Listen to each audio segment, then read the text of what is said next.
ஜெபம் செய்வோம். பரலோக பிதாவே, இந்த வேலைக்காக உமக்கு நன்றி ஆண்டவரே. நீர் இம்மட்டுமாய் எங்களுடைய வாழ்க்கையிலே பாராட்டின அதிகமான உம்முடைய தயவுக்காக, உம்முடைய இரக்கத்துக்காக உமக்கு நன்றி. விலையேற பெற்ற உம்முடைய அன்புக்காக உமக்கு நன்றி ஆண்டவரே. ஆண்டவரே, இந்த வேலையை, இந்த ஆராதனை நீர் எங்களுக்கு ஆசீர்வதித்து தர வேண்டுமா வேண்டிக்கிறோம் ஆண்டவரே.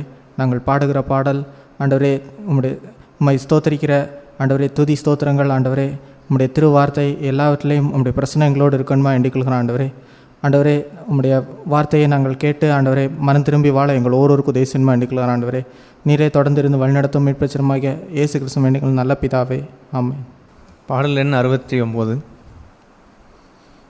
இதுவரை ஆண்டவர் நமக்கு செய்த நன்மைகளை நினைத்து ஆண்டவரை ஸ்தோத்தரிப்போம்.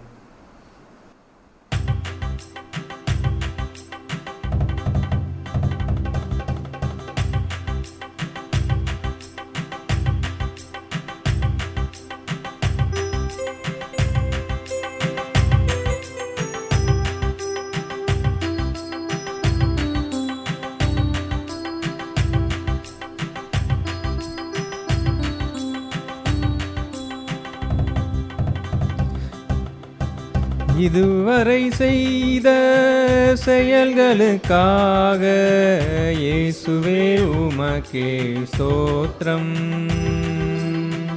இயேசுவே உமக்கே ஸ்தோத்திரம். இதுவரை செய்த செயல்களுக்காக இயேசுவே உமக்கே ஸ்தோத்திரம், இயேசுவே உமக்கே ஸ்தோத்திரம். உவர் நிலமாக இருந்த என்னை விளை நிலமாக மாற்றிய உம்மை, உவர் நிலமாக இருந்த என்னை விளை நிலமாக மாற்றிய உம்மை, அலைகடல் அலைந்து ஓய்கின்ற வரையில் நாவினால் புகழ்ந்து பாடுவேன் நன்றி, நாவினால் புகழ்ந்து பாடுவேன் நன்றி. இதுவரை செய்த செயல்களுக்காக இயேசுவே உமக்கே ஸ்தோத்திரம், இயேசுவே உமக்கே ஸ்தோத்திரம். தனிமரமாக இருந்த என்னை கனிமரமாக மாற்றிய உம்மை, தனிமரமாக இருந்த என்னை கனிமரமாக மாற்றிய உம்மை, திசைகளும் கோள்களும் அசைகின்ற வரையில் இன்னிசையில் முழங்கியே பாடுவேன் நன்றி, இன்னிசையில் முழங்கியே பாடுவேன் நன்றி. இதுவரை செய்த செயல்களுக்காக இயேசுவே உமக்கே ஸ்தோத்திரம், இயேசுவே உமக்கே ஸ்தோத்திரம். சித்தம் செய்திட அழைத்தவர் நீரே, சொந்தமாய் என்னையே ஏற்றுக்கொள்வீரே. சித்தம் செய்திட அழைத்தவர் நீரே, சொந்தமாய் என்னையே ஏற்றுக்கொள்வீரே.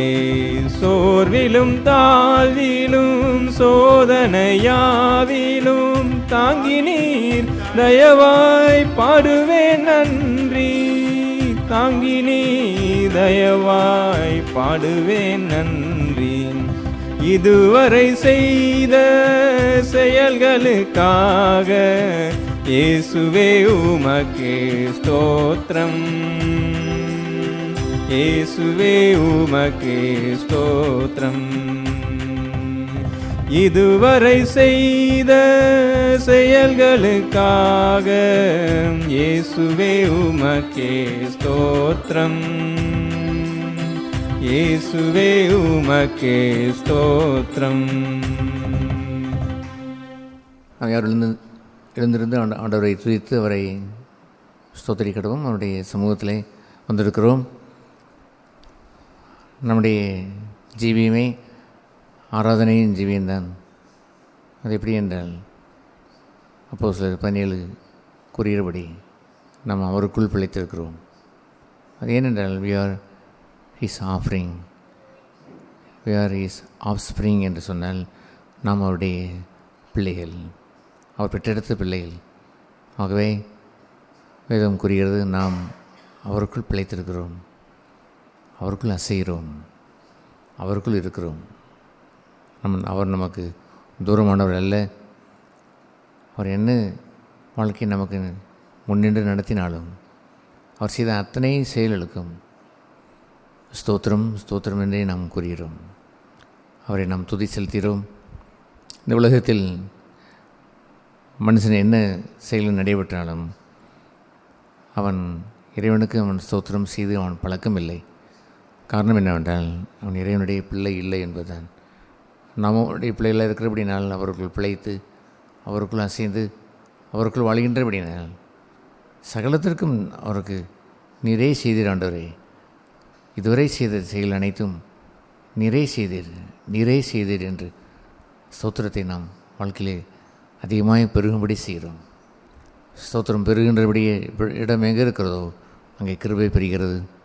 கிருபை பெறுகின்ற அந்த இடத்துல அந்த கிருபாசன தண்டையிலே ஆண்டவர் வந்து வாசம் செய்கிறார். அது போன்ற ஒரு நல்ல சுகந்த வாசனை கொண்டு இந்த அவருடைய சமூகத்திற்கு முன்பாக ஏறெடுக்கிற இந்த சுகந்த வாசனையாய் நம்முடைய ஸ்தோத்திரம் அவர் ஏறெடுக்கப்பட்டு சபையிலே நாம் அவரை மையப்படுத்துவோமாக. நம்ம எல்லோருமாய் அப்படி ஆண்டவரை ஏகமாய் அவரை நன்றி செலுத்தி இதுவரை செய்த செயலுக்காக ஸ்தோத்திரம் செய்து ஸ்தோத்தரிப்போம். ஹல்லேலூயா. ஸ்தோத்திரம் ஸ்தோத்திரம் ஸ்தோத்திரம். Thank you Jesus, thank you Lord, thank you Jesus. நன்றி இயேசுவே. ஸ்தோத்திரம் ஸ்தோத்திரம் ஸ்தோத்திரம் ஸ்தோத்திரம் ஸ்தோத்திரம் ஸ்தோத்திரம் ஸ்தோத்திரம். Thank you father, thank you thank you thank you thank you Jesus, thank you Lord Jesus. நன்றி இயேசுவே. praise you Lord. Thank you Father, thank you Jesus. Yes Lord or Jesus, praise you. Thank you Jesus, thank you Father, thank you Jesus, praise you. Thank you Lord Jesus, praise you.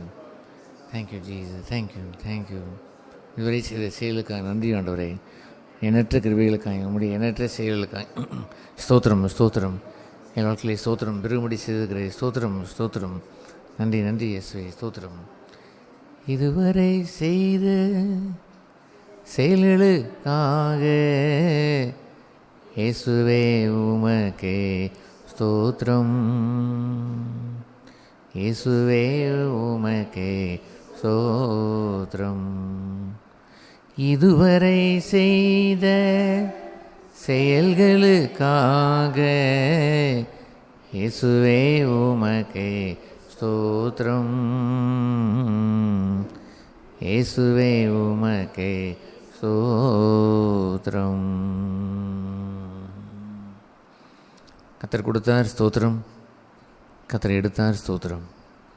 அவர் செய்த அத்தனை செயல்களுக்கும் முடிவு என்னவென்றால், முடிவு தேவனுடைய மனதுருக்கம், அவருடைய இரக்கம், அவருடைய கிருபை, அவர் அன்பு கூறுகின்ற நமக்கு சகலமும் நன்மைக்கு எதுவாகவே அவர் செய்து முடிக்கின்ற. அப்படின்னால் எது நடந்தாலும் என்ன சம்பவித்தாலும் எதிர்மறை என்று தோன்றுகிறதை போல் தோன்றினாலும் எல்லாவற்றிற்கும் எல்லா செயல்களுக்கும் ஸ்தோத்திரம் ஸ்தோத்திரம் ஸ்தோத்திரம் ஸ்தோத்திரம் என்று கூறி பழகுகின்ற ஒரு கிறிஸ்தவ ஜீவியம் இருக்கிறதே.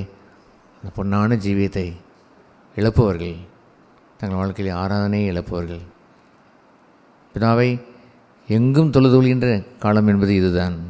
எந்த சமயத்திலும் எந்த நேரத்திலும் வீட்டிலோ நம்முடைய வேலை செய்கிற ஸ்தலத்திலோ நீங்கள் உங்களுடைய கிச்சனிலோ உங்களுடைய படுக்கறையிலோ உங்களுடைய வெளியே போகிற மார்க்கெட்லேயோ அல்லது பஸ்ஸிலோ இல்லை ட்ரெயினிலோ எந்த சமயத்திலும் எல்லா இடங்களிலேயும் இந்த ஆராதனையை நாம் பெற்றிருக்கிறோம். ஏனென்றால் என்ன சம்பவித்தாலும் ஸ்தோத்திரம் என்று கூறுகின்ற ஒரு கிறிஸ்தவ வாழ்க்கை இதை விட்டு விலகாதிருக்க வேண்டும். ஏனென்றால் பிதா அப்படிப்பட்டவர்களை விரும்புகிறார். அவருடைய ஸ்தோத்திரத்தை எடுக்கிறார், அவருடைய ஆராதனையை ஏற்றுக்கொள்கிறார். நம்முடைய முழு சரீரங்களையும் ஜீவபலியாக ஒப்பு கொடுக்கின்ற நேரம் ஏதோ ஞாயிற்றுக்கிழமை ஆராதனை என்று இல்லை, எங்கும் அதை ஒப்பு கொடுத்து வாழ்கின்ற அந்த வாழ்க்கை வாழ்கின்ற. அப்படின்னா என்ன செய்தாலும் ஸ்தோத்திரம் பெருகி கொண்டே அங்கே இருக்கிறது. அல்லேலூயா.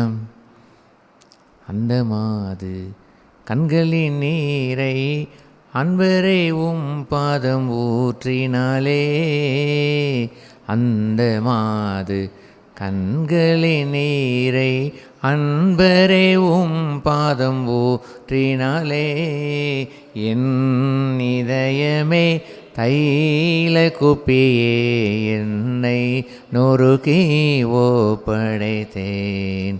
என் இதயமே தைல குப்பியே என்னை நொறுக்கி ஓப்படைத்தேன். எந்த நேசுவே உந்த நேசமே உந்தன் உள்ளம் உருகிடுதே. நல்ல பங்கினை நான் அடைந்தேன் திருபாதம் வல்ல பரனே சரணம். நல்ல பங்கினை நான் அடைந்தேன் திருபாதம் வல்ல பரனே சரணம். அந்த மாது கண்களின் நீரை அன்பரே உம் பாதம் ஊற்றினாலே அந்த மாது கண்களின் நீரை அன்பரே உம் பாதம் ஊற்றினாலே என் இதயமே தைல குப்பியே என்னை நொறுக்கி ஓப்படைத்தேன். என் இதயமே தைல குப்பியே என்னை நொறுக்கி ஓப்படைத்தேன். என் இதயமே தைல குப்பியே என்னை நொறுக்கி ஓப்படைத்தேன்.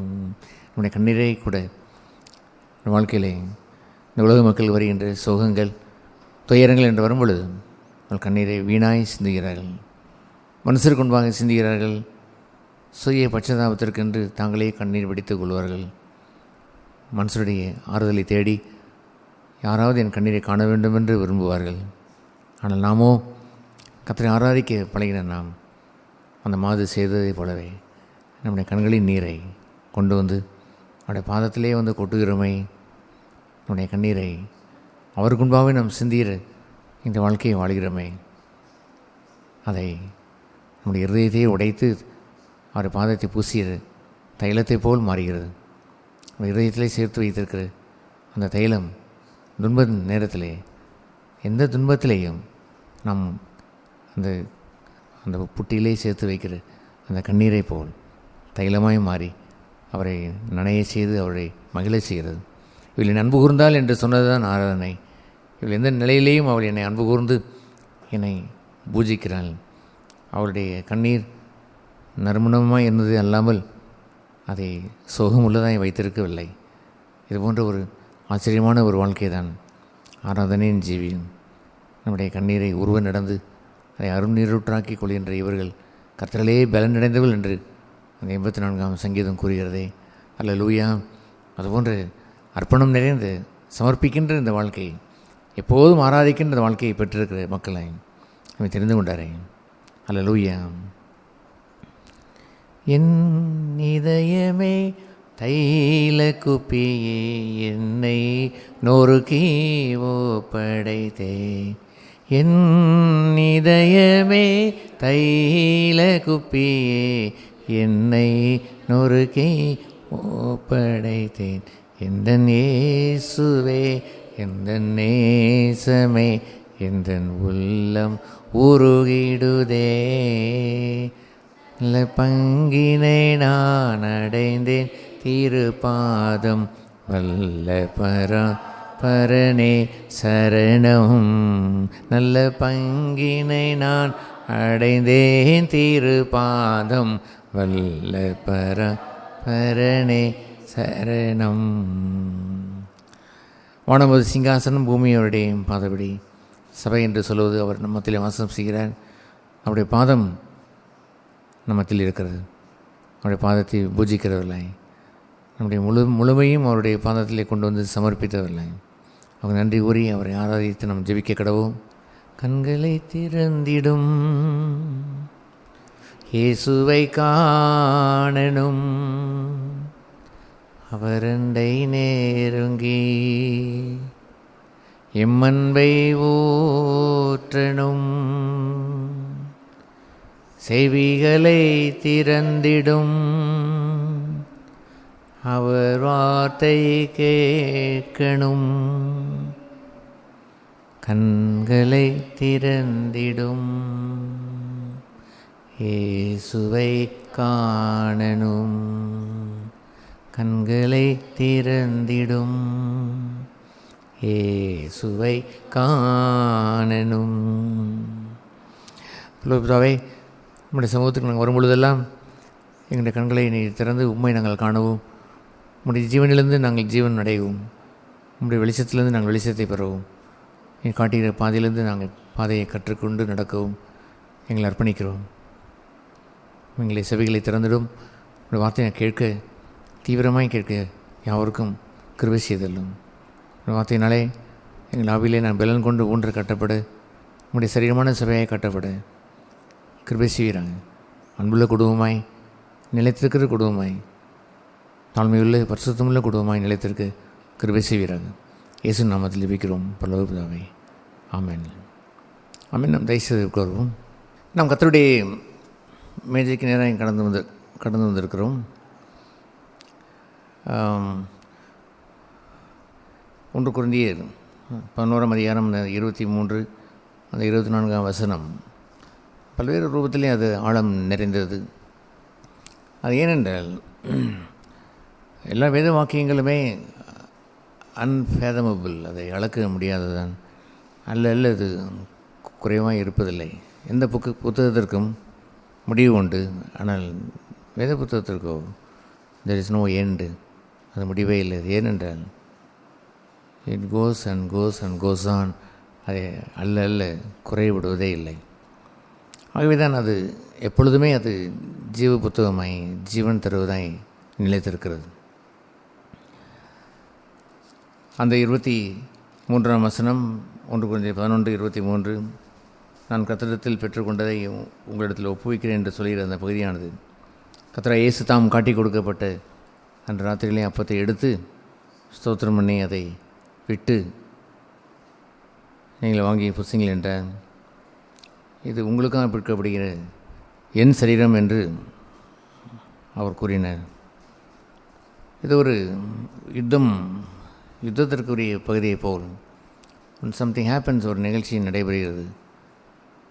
என்ன இப்படி ஒரு கூட்டம் என்று கேட்டால், அங்கே ஒரு சண்டை, அங்கே ஏதோ ஒன்று செய்கிறார், இன்னொரு மன்றொன்றை அவர் செய்கிறார். அதுபோன்ற ஒரு வார், ஒரு யுத்தத்திற்கு போல்தான் இந்த வசனத்தை வாசிக்கும் பொழுது நாம் பார்க்கிறோம். என்ன யுத்தம்? அந்த ராத்திரியிலே அவர் காட்டி கொடுக்கப்பட்ட அன்று ராத்திரியிலே என்று சொல்கின்ற அந்த பகுதியானது கிரேட் மாப், ஒரு பெரிய ஒரு கூட்டம். யூதாஸ் கரியத்தை அங்கே முன்னால் வருகிறான். அங்கே ரோம சேவர்கள் ஏராளமாய் சுற்றி வருகிறார்கள். அவரை சேர்ந்து பிடிப்பதற்கென்று பரிசேயர்கள், ஆசாரியர்கள், வேதபாரர்கள், பிரதான ஆசாரியர்கள் என்று அது ஒரு கூட்டம், ஒரு ரிலீஜியஸ் கூட்டம், ஒரு அரசுக்குரிய போலீஸ் படை. அதோடு சேர்ந்து அவரோடு இந்த சபையில் இருக்கிற ஒருவன் விரோதியாய் பேரை போய் அங்கே நின்று கொண்டு இருக்கிறான். காட்டி கொடுக்க முடியும் வருகிறான். சச் எ கிரேட் வார், ஒரு பெரிய ஒரு யுத்தம். அதுபோன்று அந்த யுத்த நேரத்தில் நத்திங் ஹேப்பன், ஒன்றுமே நடைபெறவில்லை. அங்கே யாதொன்றும் நடைபெறவில்லை. ஒரு சின்ன ஒரு காரியம் நடந்து விட்டால் பெரிய கூட்டம் வந்துவிடுகிறது. பெரிய கூட்டம் திரண்டு வந்து என்ன என்ன என்ன என்று விசாரிக்கும் பொழுது, ஏதாவது ஒரு காரணத்தை சொல்லும் பொழுது இவ்வளோதானே என்று சொல்லிவிட்டு போவார்கள். அப்படி ஒரு யுத்தம் செய்கிற ஒரு உலகம் நம்முடைய வாழ்க்கையிலுமே கூட அது போன்ற ஒரு பங்காய் வந்துவிடக்கூட. அந்த கெத்செமனே நடந்ததை போல் இருக்க வேண்டும். எப்படி இருந்திருக்க வேண்டும்? யுத்தம் செய்ய வந்தார்கள். அவரோ அந்த ராத்திரியில் அந்த காட்டி கொடுக்கப்பட்ட அந்த வேளையிலே அவர் ஸ்தோத்திரம் பண்ணினார். He gave thanks. ஒரு சூழ்நிலையை எதிர்பார்ப்பது என்று சொல்வது சடனாய் நடப்பதை போல் ஒரு பக்தனுக்கு நடப்பதில்லை. அதை திடீரென்று நடந்துவிட்டதை போல் அவன் கூறி அதற்கு அவன் எக்ஸ்கியூசஸ் அவன் கேட்பதில்லை. நான் என்ன செய்வது, நன்றாய்த்தான் இருந்தேன், திடீரென்று இப்படி நடந்து விட்டது, திடீரென்று இப்படி ஒரு சண்டை வந்து விட்டது, திடீரென்று இப்படி யுத்தம் வந்து விட்டது, திடீரென்று அவன் அதை செய்து விட்டான் அல்லது இவள் இதை செய்து விட்டான் என்று வருவதில்லை. ஒரு ப்ரிப்பேர்டு ஹார்ட், ஆயத்தமுள்ள ஒரு இருதயம் என்று கூறுவது, ப்ரைசிங், ஸ்தோத்திரம் பண்ணுவது. அந்த ஜோசபாத் யுத்தத்திற்கு அவன் செல்லும் பொழுது ஆண்டவர் சொன்னது என்னவென்றால், இவ்வளவு பெரிய ஆமி, பெரிய யுத்தத்திற்குரிய சேனை நிற்கும் பொழுது அது எப்படி முடியும் என்று அவன் கலங்கி நிற்கிற வேளையில் அரேஞ்ச் கொயர், ஒரு பாடல், ஒரு குழுவை நீ அதை ஆயத்தம் செய் என்று சொல்லுவேன். பிஃபோர் வார், யுத்தம் செய்வதற்கு முன்பாக he was called to prepare and ஒரு சிங்கிங், பாடுகிற ஒரு குழுவை ஆயத்தம் செய்ய சொன்னார். யோசுவாவுக்கு சொன்னார், எரிகோவை எப்படி இந்த இவ்வளவு பெரிய மதலை தகர்ப்பது என்று சொன்ன பொழுது, நீங்கள் ட்ரம்பட்டை ஊதி பாடி நீங்கள் துதித்து செல்லுங்கள் என்று அந்த 7 முறை சுற்றிவார்கள் என்று அவர் அனுப்பி வைப்பார். அதுபோல் ஒரு ப்ரிப்பேர்டு ஹார்ட் என்று சொல்கின்ற ஒரு பகுதியானது தேவனுடைய சமூகத்திற்கு முன்பாக சென்ற மனுஷன்தான் பெற்றிருந்திருக்க முடியும். அவன்தான் நான் என்ன செய்வேன், திடீரென்று நடந்து விட்டது என்று சொல்ல மாட்டான். Is a quiet soul. அவன் அமைதியான ஒரு ஆத்மாவை பெற்றிருந்திருப்பான். தன் ஆத்மாவை தேவனுக்கு முன்பாக அமர்ந்து அவன் அமர செய்திருப்பான். அதில் அவன் திடன் பெற்றிருந்திருப்பான். கர்த்தரிலே ஒரு வல்லமையை அவன் பெற்றிருக்கிறபடினால் he also knows, ஒரு உண்மையை அறிவான் என்னவென்றால், any time the war will come, எந்த நேரத்தில் எந்த யுத்தம் வேண்டுமானாலும் வரலாம். ஆகவே அவன் அந்த யுத்தத்தை அவன் சந்திக்கிற ஒரு மனுஷனாக அவன் இருப்பானே அல்லாமல் திடீரென்று நடந்ததே போல் ஒரு செயலை நடந்து அதில் அவன் ஆட்கொள்ளப்பட்டு அவன் குழம்பி போய் சிக்கி போய் தோண்டு போய் இருப்பவனாய் அவன் இருக்க மாட்டான். ஆகவே அந்த யுத்தம் ஆரம்பித்து விட்டது. அவ்வளோ ஒரு கூட்டம் வந்து அந்த ராத்திரியிலே அவரை கட்டி கொடுக்குற அந்த சூழ்நிலை, அவரோ he made another war, இன்னொரு யுத்தத்தை அவர் செய்தார். அது என்னவென்றால், he took the bread, அந்த அப்பத்தை அவர் எடுத்தார். அதை அவர் சொன்னார், திஸ் இஸ் மை பாடி என்று சொன்னார், என் சரீரம் என்று சொன்னார். he broke it, அதை அவர் உடைத்தார் என்று இருக்கிறது. பிட்டு என்று தமிழை வாசிக்கிறோம். ஆங்கிலத்திலே அந்த ஒரிஜினல் அந்த பாஷையின்படி அதை சொல்லும் பொழுது broke it, ஒரு ரொட்டியை, ஒரு அப்பத்தை போய், ஒரு சாஃப்டான ஒரு அப்பத்தை போய் யாராவது உடைப்பார்களாம். அந்த அப்பத்தை உடைத்தேன் என்று யாராவது சொன்னால் சிரிப்பார்கள். ஆனால் அதை அவருக்குள் நடந்த அந்த யுத்தத்திற்குரிய முக்கியமான ஒரு செயல் என்னவென்று சொன்னார், சம்திங் இஸ் புரோக்கன் தேர், உடைபடுகின்ற ஒரு செயல் நடைபெறுகிறது. புரோக்கன், உடைபடுகின்ற ஒரு செயல். அல்லேலூயா. யுத்தமே என்னவென்று சொன்னால், நான் அவுட் சைட், வெளியே அல்ல, இன்சைட் த பாடி, தன்னுடைய சரீரத்திற்கு உள்ளாய் நடந்த ஒரு யுத்தத்தை தான் அவர் தன் சீஷர்களுக்கு அறிமுகப்படுத்துகிறார். தான் காட்டி கொடுக்கப்பட்ட அந்த கடைசி ராப்போஜனம், த லாஸ்ட் நைட், கடைசி இரவு, அந்த இரவு நேரத்தில் கடைசி இரவில் நடக்க போகின்ற ஒரு செயலை வைத்து தன்னுடைய சீஷர்களுக்கு அப்படி ஒரு பாடத்தை அவர் போட்டுகிறார். அது என்ன பாடம்? when people come to war, ஒரு யுத்தம் என்று வரும்பொழுது, ஒரு சூழ்நிலை என்று வரும்பொழுது, be quiet, அமைதியாக இருங்கள். அந்த அமைதி எப்படி வர முடியும்? ஏசு எப்படி அவர் அமைதியாக இருந்தார்? அந்த காட்டி கொடுக்கப்பட்ட அந்த நேரத்தில் கெத்செமனேலே அவர் he was praying, அவர் ஜெபம் செய்தார். தன் பிதாவினிடத்தில் ஒரு 3 முறை அவர் ஜெபம் செய்து, திஸ் இஸ் மை வில், என்னுடைய சித்தம், you have to go through, இதில் இந்த பாதையிலே செல்ல வேண்டும் என்று அறிந்து பொழுது அந்த சமயத்தில் தான் ஹார்ட் வாஸ் குவைட், அவர் இருதயம் அமைதியே இருந்தது. அவர்களோ அந்த ராத்திரி வேளையிலே அவர்கள் 1 மணி நேரமாவது ஜெபிக்கக்கூடாது என்று கேட்டும் ஜெபிக்காத நேரத்தில் ஒரே ஹசாடாய் மாறிவிட்டால், அங்கும் இங்கும் பதஷ்டம் உண்டாகி கத்தியை எடு, நாம் பதிலுக்கு ஒரு சண்டை போடுவோம் என்று அவன் எடுத்து அதை வெட்டி சேதமாக்கி என்னெல்லாம் ஒரு நிகழ்ச்சியை அவர் உண்டு பண்ண ஆரம்பித்த பொழுது அதையெல்லாம் மீண்டும் அவர் அமைதிப்படுத்தி பட்டயத்தை உரையிலே போடு என்று அவர் சொல்லுகிறான். அவன் காதலை அவன் தொட்டு வைக்கிறான். நீ அடுத்த வெளியே ஒரு யுத்தம் வராதபடி ஒரு பாதுகாத்து கொண்டார். ஆனால் இயேசு அவருடைய பிதாவின் சமூகத்தில் அவர் போன அப்படின்னால் he has a quiet soul, அந்த ஆத்மாவிலே ஒரு அமைதி இருந்தது. அந்த 136 அந்த 3ஆம் சங்கீதத்தில் வாசிக்கிறதை போல் அவர் ஆத்மாவை அமர செய்கிறார். அவன் தன் ஆத்மாவை அவன் அமர செய்து பால்குடியின் மறந்த பிள்ளையை போல் அமர செய்து விடுகிறான். குவைட் அந்த சோல், ஆத்மாவை அமர செய்து.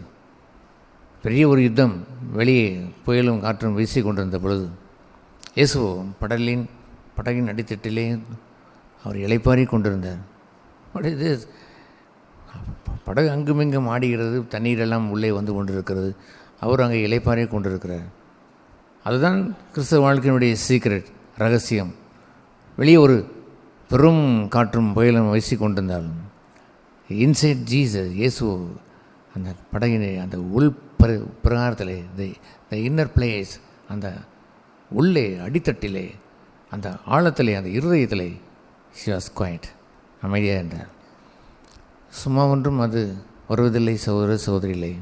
அந்த கெத்செமனே அவர் ஜெபித்த அந்த ஜெபம், நீங்களும் ஜெபித்திருக்கலாமே சோதனைக்கு உட்படாமல் என்று சொல்லும் பொழுது என்ன சோதனை அவர்கள் சந்தித்தார்கள்? சோதனை உட்பட்டு விட்டார்கள். என்ன சோதனை உட்பட்டார்கள்? They met war outside, வெளியே யுத்தம் செய்தார்கள். பட் ஜீசஸ், இயேசுவோ, is quiet and is soul, தன் ஆத்மாவை அமர செய்து விட்டினார். இஸ் ஸ்டுட் போல்ட்லி தேர், தைரியமாக நின்றார். தைரியமாக நிற்பதற்கு ஒன்றும் பெரிய பலசாலி என்பதற்காக அல்ல,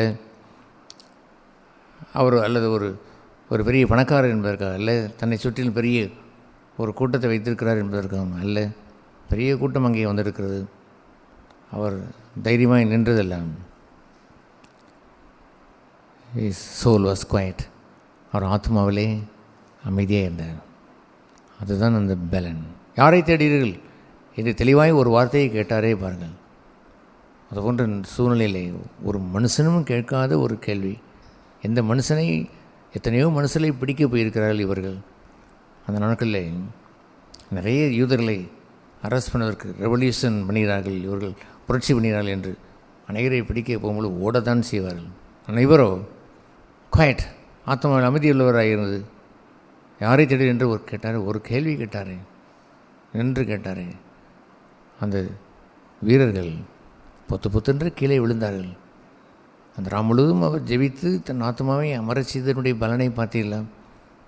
ஹீடின் ஃபால், அவர் விழவில்லை, அவர் என்று ஒன்று இருக்கிறார். அவர்கள் பிடிக்க வந்த அவர்கள் பெரிய அந்த ரோம சேவர்கள், கையில் ஈட்டி அல்லது கேடையை ஒன்று வைத்திருக்கிற அவர்கள், தலையில் சீராவை வைத்திருக்கிறவர்கள் பொத்தென்று கீழே விழுகிறார்கள். அதுபோன்ற ஒரு குவைட்னஸ் ஆஃப் த சோல், ஆத்மாவுடைய அமைதி பெற்றிருந்திருக்க வேண்டும் அல்லவா? அவருடைய மேதை குறிப்பது என்னவென்று சொன்னார், this are all the people, அப்பமிழ்க்க வருகிறவர்கள் யாவரும் தங்கள் ஆத்மாவிலே அமைதி காண கற்றுக்கொண்டவர்கள். அதுபோன்ற அமைதியை நீங்கள் கற்றுக்கொள்ள முடியவில்லை என்று சொன்னால் your war would be out side.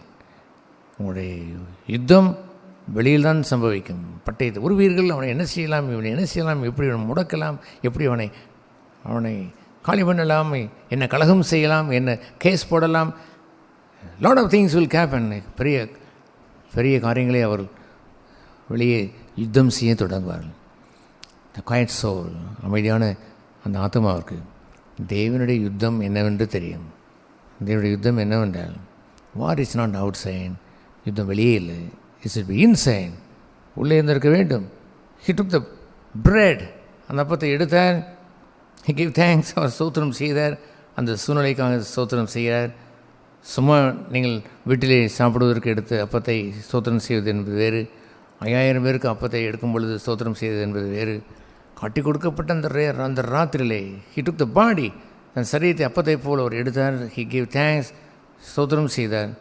He made the war inside, உள்ளே ஒரு போராட்டம் அங்கே ஆரம்பிப்பதற்கு விடுகிறார். அது என்ன போராட்டம்? It's broken. அவர் தான் உடைந்தார், அவர் உடைவதற்கு தன்னை ஒப்பு கொடுத்து விட்டார். ஆகவே தான் அந்த 2 கொரிந்தியர் 10ஆம் அதிகாரம் அந்த 4ஆம் வசனத்திலே நீங்கள் வாசிக்கும் பொழுது அவர் என்ன சொல்வார்? 2 கொரிந்தியர் 10ஆம் அதிகாரம் அந்த 4ஆம் வசனத்திலே, யுத்தம் எங்களுடைய அந்த யுத்தத்தில் வரக்கூடிய அந்த போராயுதங்கள், போருக்கு தயாராக இருக்கக்கூடிய ஆயுதங்கள் என்று அதை குறிப்பிட்டு அந்த 10ஆம் வசனம் 4ஆம் அதிகாரத்திலே அதை கூறுவார். எப்படி நீள் யார் 2 கொரிந்தியர் 14 எங்களுடைய போராயுதங்கள் 4ஆம் வசனத்தில் மாம்சத்திற்கு எதுவாய் ஏற்றவில்லாய் இராமல், ஹல்லேலூயா, அப்படி இருந்திருக்க வேண்டும். எங்களுடைய போராயுதங்கள் மாம்சத்திற்கு ஏற்றதாய் இராமல் என்று இருக்க வேண்டுமே. எந்த ரூபத்திலேயும் வெளியுள்ள போருக்குரிய ஒரு முஸ்தீப் என்று அங்கே இருந்து விடக்கூடாது. அதற்குரிய ஒரு பிளான், ஒரு திட்டம் என்று வைத்தால் ஒரு நாளும் முடியாது. இயேசு ஒரு முறை கூறினார், நீங்கள் வழக்காட செல்லாதீர்கள், நீங்கள் வழக்காட நீங்களும் செல்வீர் என்று சொன்னால் வழக்கு போய்கொண்டே இருக்கும். ஒரு சின்ன காரியத்திற்கு 4 வருடம் 5 வருடம் யுத்தம் நடந்து கொண்டே இருக்கும். கடைசியில் உன்னுடைய காசையெல்லாம் அந்த லாயருக்கு கொடுத்து தீர்த்து விடுவாய்.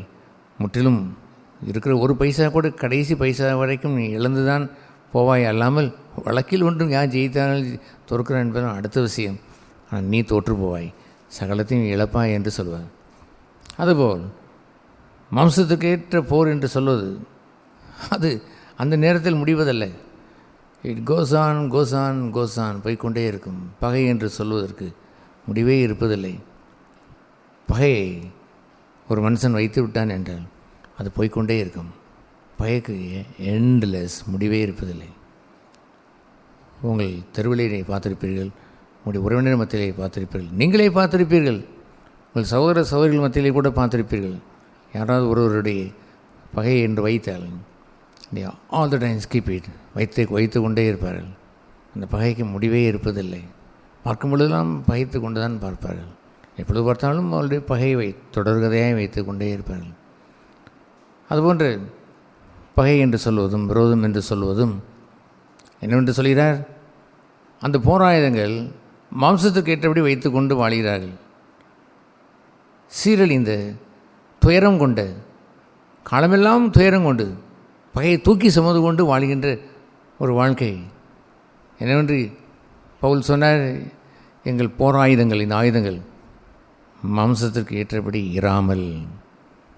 அண்டர்லைன் தான், அதை அண்டர்லைன் பண்ணிக்கொள்ளுங்கள். மாம்சத்திற்கு ஏற்றபடி இராமல். நெவர் ஃபைட் அவுட் சைட், வெளியே உள்ள ஃபைட் அல்ல. ஆனால் பம்புக்கிற ஜனங்கள் யாராக இருந்திருக்க வேண்டும்? they should know that, அவள் அறிந்திருக்க வேண்டும்.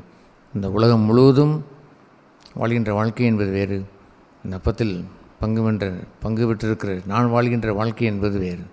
இந்த உலகமெங்கும் வெளியே உள்ள ஆயுதங்களை வைத்திருப்பார்கள், பகையை வைத்திருப்பார்கள், விரோதங்களை வைத்திருப்பார்கள், துரோகங்களை வைத்திருப்பார்கள், அவர்களுடைய வழக்குகளை வெளியே வைத்திருப்பார்கள்.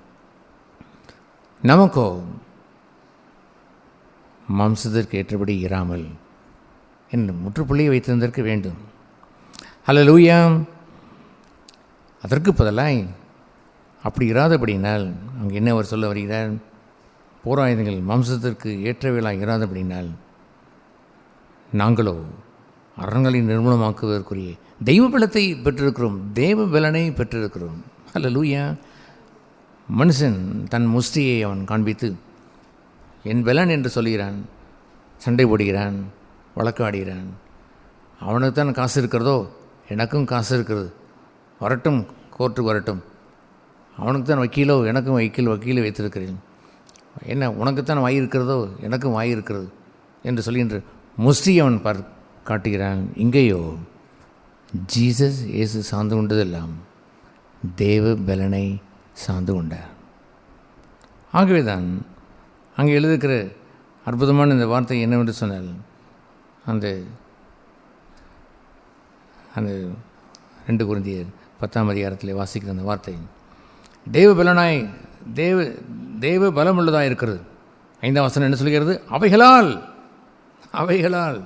எவைகளால் தெய்வ பலத்தை கொண்டு, நாட் மை ஓன் ஸ்ட்ரென்த், என் பலனை கொண்டு அல்ல, தெய்வ பலனை கொண்டு. அவர்கள் மெட்டிமையான காரியங்களையும், அவருடைய தர்க்கங்களையும், அவருடைய விரோதங்களையும், அவருடைய வைராக்கியங்களையும், அவருடைய எண்ணங்களையும் நாங்களோ சிறைப்பிடித்து விடுகிறோம். அதை நாம் அரெஸ்ட் பண்ணி விடுகிறோம். அது ஒன்றும் எங்களை மேற்கொள்ள முடியாதபடி ஸ்டாப் இட், அதை அரெஸ்ட் பண்ணி ஜெயித்து விடுகிறோம். எதை வைத்து ஜெயித்தோம்? மாம்சத்திற்கு ஏற்றபடி அல்ல. எங்களுடைய போராயுதங்கள் மாம்சத்திற்கு இராமல் என்று இருக்கிற மனுஷன்தான் he will get a power of God, தெய்வ வல்லமையை அவன் பெறுகிறான். கடைசி நாட்களிலே மனசில் எப்படி வருவாள் என்று தீமோத்தேயுவிலே அவர் சொல்லுவார். என்ன சொல்லுவார்? தெய்வ பலனை மறுதலிப்பவர்கள். கடைசி நாட்களில் எழும்பி வருகின்ற ஜனங்கள் யார் தெரியுமா? தெய்வ பலனை மறுதலிப்பவர்கள். they will deny the power of God. தெய்வ பலனை மறுதலித்து விடுவார்கள். அவர்களோ கிறிஸ்தவர்கள் நல்ல இது போன்ற சபையிலே கூட இருந்தால்தான் என்ன, மறுதலித்து விடுவார்கள். இயேசுவோடே கூட இருந்தால் என்ன, தன் குருவை அவன் மறுதலித்ததை போலவே இவர்களும் காலாவட்டத்திலே மறுதலித்து போவார்கள். We should never deny that power of God. தெய்வ பலனை மறுதலித்து போகாதீர்கள். அது மறுதலித்து போனது என்றால், நான் பலமுறை ஆண்டவரிடத்திலே சொல்லியிருக்கிறேன், ஆண்டவரே நான் செல்லா காசு, அவன் யூஸ்லெஸ் மேன், பிரயோஜனமற்றவன், குப்பையிலே போகக்கூடியவன், நசிந்து போவேன், ஒன்றுக்கும் உதவாதவன். It is the power of God. தெய்வ பலன் இன்றி என்னால் வாழ இயல. அதை கொண்டு ஜெயம் பெறலாம். அது தெய்வ பலனை கொண்டு ஜெயம் பெறுவது என்பது வேறு, போராயுதங்களை மாம்சத்துக்கு ஏற்றபடி பயன்படுத்துவது என்பது வேறு. ஆகவே அதுபோன்று இந்த ஆயுதத்தை சூஸ் பண்ணுவதற்கு கூட we have to pray, ஜெபம் செய்ய வேண்டும். அந்த கெத்செமனிலே அந்த ஜெபித்ததினால்தான் சோதனைக்கு உட்படவில்லை. விழித்திருந்து ஜெபம் பண்ணக்கூடாதா? சோதனைக்கு உட்படாதபடி போராயுதங்களை மாம்சத்திற்கு ஏற்றபடி எடுத்து விடாமல் ஜெபம் பண்ணுங்கள். உங்களுடைய எந்த வேலையும் ஆரம்பிப்பதற்கு முன்பாகவே, என்ன சோதனைக்கு உள்ளே போவதற்கு முன்பாக, யுத்தம் வந்த பிறகா ஜெபம் செய்வது? ஒரு இடத்துல நான் கேட்டேன், நான் நைட்டில் ஜெபம் செய்வேன் என்று சொல்கிறார். என்ன ஜெபம் என்ன ஒரு சடங்கா? ஜெபம் என்று சொல்வது ஒரு சடங்குக்கு செய்வதா? நான் நைட்டில் ஜெபம் செய்து கொள்வேன் என்று சொல்வதா? காலைதோறும் கிருபை புதியது என்று எழுதியிருக்கிறது ஐயா. புதிய கிருபை அவர் காலைதோறும் தருகிறார். உன்னத பாட்டிலே அவர் கூறும் பொழுது, பாரீர் அருணோதயம் போல் உதித்து வருகின்ற இவர் யாரோ என்று அவள் சூலமித்தியால் சொல்லுவாளே பார்க்கலாம். அப்படி அருணோதயம் போல் உதித்து வருவார் ஐயா. இருட்டோடே எழுந்து போய் அவர் மலையிலே ஏறி ஜெபம் செய்தார். சோதனை வருவதற்கு முன்பாக ஜெபித்திருந்திருக்க வேண்டும். அப்புறம் ஜெபிக்கலாம் என்று இருந்தவர்களை பார்த்து, இல்லை இல்லை எழுந்திருங்கள், காரியம் முடிந்து விட்டது, வந்துவிட்டது சோதனை, நீங்கள் you are going to be defeated, நீங்கள் பட்டயத்து உருவத்தான் போவீர்கள், அதையும் நான் சமாளிக்க வேண்டியிருக்கும். ஓகே, கெடப் வந்து விட்டான், இனி அவ்வளோதான் என்று சொல்லிவிடுவார்.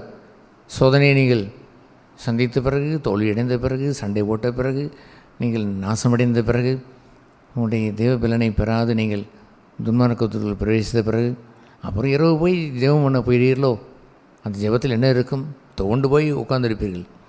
அந்த பாலி மோகத்திலே வீழ்ச்சி, இந்த பகையிலே விரோதங்கள், அந்த கஷ்டத்தில் ஆத்திரங்கள், இங்கே ஒரு குமுறும் முறுமுறுப்புகள், அந்த கசப்புகள் எல்லாம் முடிந்து வந்த பிறகு அவன் சோர்வடைந்து போய் ஜெபிக்க தூங்கத்தான் செய்வான். தோல்வியிலே தூங்குவான். மனுஷன் தோல்வியிலே அவன் தூங்கிவிடுவான் என்று பேதுருவை குறித்து வாசிக்கிறோம். அவன் மன சஞ்சலத்தில் இருந்தபடினால் தன் சஞ்சலத்திலே வேதனையிலே தூங்கினான் என்று எழுதியிருக்கிறது. மனுஷன் தன் வேதனையை தலையில் வைத்து தூங்குறவன் இருக்கிறான். சரி, என்ன செய்வோம், தூங்குவோம் என்று வேதனையை வைத்து அவன் தூங்கத்தான் முடியுமே அல்லாமல் ஜெயம் பெற்றான் அவன் தூங்குவான். எப்பொழுது இருந்ததற்கு வேண்டும். சோதனை வருவதற்கு முன்பாக ஜெபிக்கிற வாழ்க்கை இல்லை என்றால் சும்மா சபையிலே கேட்டு போயிடக்கூடாது. சகோதர சகோதரிகளே, நான் போராட்டத்தில் நின்று பல ஆண்டுகள் வாழ்கின்ற வாழ்க்கையை வாழ்கிறேன். எனக்கு போர் வருவதற்கு முன்பாக ஜெபிக்கவில்லை என்றால் கண்டிப்பாக தோற்றுவிடுவேன் என்று எனக்கு தெரியும். பலகாலம் போரிட்டு பழகினவன் என்றெல்லாம் அனுபவத்தை வைத்து அல்ல. காலைதோறும் புதியது, காலைதோறும் பாரீர் அருணோதயம் என்று அவரை உதித்து வர வேண்டும். காலைதோறும் அவருடைய முகப்பிரகாசத்தை என் மேல் உதிக்க செய்ய வேண்டும். அந்த புதிய கிருபை, புதிய பலனை நான் பெற்றிருந்திருக்க வேண்டும். அதிகாலமே என்னை தேடுகிறவன் என்னை கண்டடைவான் என்ற ஞானத்தை வாசலிலே போய் நின்று தேடிந்திருக்க வேண்டும். வழிநெருக போய் தண்டிக்கப்பட்ட பிறகு நான் ஜெபிக்கிறேன், நான் தேடுகிறேன் என்று சொல்கிறவன் புத்தியற்றவன் அல்லவா? தன்னுடைய படுக்கையில் அவன் படுத்துக்கொண்டு காலத்தை வீணடித்து கொண்டு நேரமில்லை என்று சொல்கிறவன் தன் நேரத்தை வகையறுத்திருந்திருக்க வேண்டாமா? எத்தனையோ டைம் டேபிள் அவன் வைத்திருக்கிறான். உலகத்திற்கு டைம் டேபிள் போடுகிறான். கத்தருக்கு டைம் டேபிள் போட்டவனை போடுகின்ற மனுஷன் தானே ஏனையா அவன் ஞானம் உள்ளவன், பாக்கியம் உள்ளவன். அவர்கள் தேவனுக்கு டைம் டேபிள் போடுவதில்லை. Okay, my time is wasting like that, இப்படி போய்கொண்டிருக்கிறது. ஆகவே நான் என்ன செய்ய வேண்டும்? I will do like this, இப்படி செய்வேன், இதை நான் மாற்றிக்கொள்வேன், இதை நான் அட்ஜஸ்ட் பண்ணிக்கொள்வேன், என் நேரத்தை மிச்சப்படுத்திக் கொள்வேன். காலையிலேயே ஜனங்கள் வந்து விடுவார்களா? அப்படியா? இருட்டோடு எழுந்து போ. மலையிலே இருட்டோடு எழுந்து போவது என்பது எளிதான காரியமா? நீங்கள் பாய்ச்சலூர் அந்த மலைக்கு வந்திருக்கிறீர்கள், இருட்டோடே ஒருவன் அங்கே போவான் என்றான். என்ன சொல்லி போகாதப்பா, ராத்திரி நேரத்திலே மலையிலே பாம்பு வரும், ஏதாவது ஒரு காட்டெருமை வந்தாலும் உள்ளே வந்தாலும் வரும், சிறுத்தை கூட அங்கிட்டு ஓடி வந்தாலும் வரும், பகல் நேரத்தில் ஓடி ஒளிந்து கொள்ளும், போகாதே என்று சொல்வோம். ஆனால் அவருக்கோ வேறு வழி இல்லை. அதிகாலமே இருட்டோடு எழுந்து போக வேண்டியிருந்தாலும் இருட்டோடு எழுந்து தான் போவார். தட் மீன்ஸ் விடிவதற்கு முன்பாகவே போய்விட்டார். விடிந்தவரும் போயிருப்பார், விடிவதற்கு முன்பாகவும் போக வேண்டிய நேரம் வந்தால் போய்த்தான் திற வேண்டும். ஒரு வழி இல்லை என்றால் ஐ ஹாவ் டு கோ என்று அவர் போயிருப்பார். அதுபோன்ற நிலை இல்லை என்றால் யுத்தம் உங்களுடையதாய் மாறும். சோதனைக்குள் பிரவேசிப்பீர்கள், தோற்று போவீர்கள். அந்த சீசலை போல் வாளை வெளியே எடுப்பீர்கள், பட்டயத்தை வெளியே எடுத்து சண்டை போடுவீர்கள். ரத்தம் பீரிட்டு விழும், பகை எழும்பும். இயேசு மாத்திரம் அங்கே இல்லை என்று சொன்னால் அவனை அரெஸ்ட் பண்ணியிருந்திருப்பார்கள், ஜெயிலே போட்டு ஆயுள் தண்டனை கொடுத்திருந்திருப்பார்கள். ஆனால் இயேசு அங்கே இருந்தபடினால் ஒரு சமாதானத்தை உண்டு பண்ணி, கவனம், பட்டயத்தை உரையிலே போடு, நான் எந்த பட்டயத்தை வைத்து நிற்கிறேன் பாருங்கள், ஒரு பட்டயம் இல்லை, நான் வைத்திருக்கிற பட்டயம் எல்லாம் தேவ பலன். ஆகவே அவர் சொல்லும்பொழுது அதே அவர் சொல்கிறார், தேவ பலன் உள்ளதாக இருக்கிறது. எதையும் எந்த அரணங்களையும் நிர்மூலமாக்குவதற்குரிய தேவ பலனை வைத்திருக்கிறோம், வேறு புறாயுதங்கள் இல்லை. அந்த அரண்களை நிர்மூலமாக்குற அந்த தேவ பலனை வைத்து அடுத்த வசனத்தில் சொல்லுவார், 5ஆம் வசனத்திலே, அவைகளால் அல்லேலூயா, அவைகளால் நாங்கள் தர்க்கங்களை, தேவ பலனை கொண்டு தர்க்கங்களை, தேவனுக்கு அறிகிற அறிவுக்கு விரோதமாக எழும்புகின்ற அந்த விரோதங்களை, மேட்டிமை சிந்தைகளை நிர்மூலமாக்கி எந்த எண்ணங்களையும், எங்களுக்குள் எழும்புகின்ற எல்லா விதமான தர்க்கங்களையும் மேட்டிமைகளையும் எண்ணங்களையும் எங்களுக்குள் வெளியே அல்ல, வெளியே வைத்து அல்ல, எங்களுக்குள் எழும்புகிற அத்தனையும் ஜெயித்து விடுகிறோம். அதை சிறைப்படுத்தி நாங்கள் வைத்து விட்டபடினால் நீதியுள்ள தண்டனை முடிந்து விட்டது என்று நாங்கள் நினைக்கிறோம். இனி கர்த்தர் ஜெயம் எடுத்த கர்த்தர் ஒரு மனுஷனுக்கு ஜெயம் கொடுப்பதெல்லாம் நாட் அவுட் சைன், வெளியே அல்ல, தட் இன்சைன். கிறிஸ்துவுக்குள் எங்களை எப்பொழுதும் வெற்றி சிறக்க பண்ணுகின்ற தேவனுக்கு ஸ்தோத்திரம் என்று சொன்னால் அது கிறிஸ்துவுக்குள் என்று இருக்கிறதல்லவோ. கிறிஸ்து எங்கே ஜெயம் பெற்றான்? Not outside, inside. தேவ பலனை கொண்டு இந்த வாழ்க்கையை தான் அவர் வாழ்ந்தார். யுத்தம் அந்த ராத்திரி நேரத்தில் வந்தது. ஆனால் அவரோ ஸ்தோத்திரம் பண்ணி அதை ஆயத்தமாய் அதை ஃபேஸ் டு ஃபேஸ் நின்று மிகுந்த சமாதானத்தோடு அவர் நின்று, he took his body, தன் சரீரத்தை எடுத்து, வார் யுத்தம் தொடங்கிவிட்டது, தன்னை உடைத்து தன்னை நொறுக்கி புசிங்கள், இதே மாதிரி நீங்களும் வாழுங்கள், என்னை புசிக்கிறவன் நித்திய ஜீவனுக்குரியவனாய் மாறுவான், அழிந்து போக மாட்டான், சண்டை போட்டே சீரழிந்து போக மாட்டான். ஒரு என்னை பார்த்து ஒரு முறை அவர் சொன்னார், என்னத்தை செய்கிறது பொங்கல், எங்கள் எதிர் வீட்டுக்காரர் சண்டை, காலமெல்லாம் சண்டை ஐயா, இந்த ஆள் வந்ததும் சரி, வீடு கட்டி வந்தாரே, 10 வருஷமாய் சண்டை தான், தினசரி சண்டை சார், எந்த காலம் தான் ஓண்டு ஓயுமோ என்று இருப்பதை போல் இது எதையோ வைத்தெல்லாம் வைத்து சண்டை போட்டு கொண்டு மாய்கிறார்கள். ஜெயமாக அவர்களுக்கு கிடைத்தது இல்லை. ஏனென்றால் கிறிஸ்துவுக்குள் என்ற ஒரு ஜெயம் என்பதை அறிய முடியவில்லை. கிறிஸ்துவுக்குள் எங்களை வெற்றி சிறக்க பண்ணுகின்ற தேவன் என்ற யுத்தம் அவளுக்கு தெரிவதில்லை. அந்த தேவ பலனை கொண்டு, வெளியுள்ள போராட்டங்களை வைத்துள்ள தேவ பலனை கொண்டு நாங்கள் சகலத்தையும் ஜெயித்து விடுகிறோம், அமர செய்து விடுகிறோம், வெற்றியை காண்கிறோம். ஹல்லேலூயா. அவ்விதமாய் அவர் குறிப்பிடுவதைத்தான் இந்த லூக்கா எழுதின சுவிசேஷம் 9ஆம் அதிகாரத்திலே நாம் வாசிக்கிறோம். லூக்கா எழுதின சுவிசேஷம் 9ஆம் அதிகாரத்திலே நம்ம எல்லோருக்கும் தெரிந்த வசனங்கள் தான்.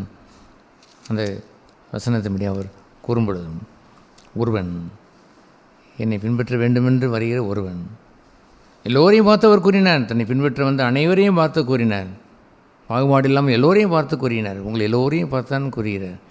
அவருடைய அப்பத்திலே புசிக்க வந்திருக்கிறீர்களே, உங்கள் எல்லோரையும் பார்த்து தான் அவர் கூறுகிறார். என்ன அவர் கூறினார்? எல்லோரையும் நோக்கி 23ஆம் வசனம், ஒருவன் என்னை பின்பற்ற விரும்பினால் அவன் தன்னை தானே வெறுத்து வெளியே உள்ளதே அல்ல. வார், யுத்தம் நடைபெறுகிறது.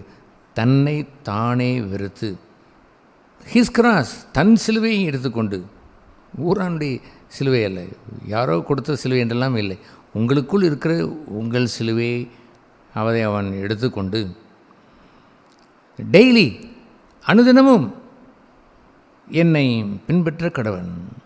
அல்லேலூயா. ஒரு மனுஷன் தன்னைத்தானே வெறுப்பது என்பது ஒரே நாளில் முடிந்து விடாதா? முடிந்து விட்டால் நலமென்று எண்ணுகிறோம். என்னை நானே வெறுக்க வேண்டும். அப்படித்தானே என் சுயத்தை இன்று வெறுத்து ஒளிந்தது, முடிந்தது, சிலுவை எடுத்து முடித்து விட்டேன் என்று முடியாதையா? It is a business of every day. ஒவ்வொரு நாளும் நடைபெற வேண்டும். அப்படி என்றால் அதன் அர்த்தம் என்ன?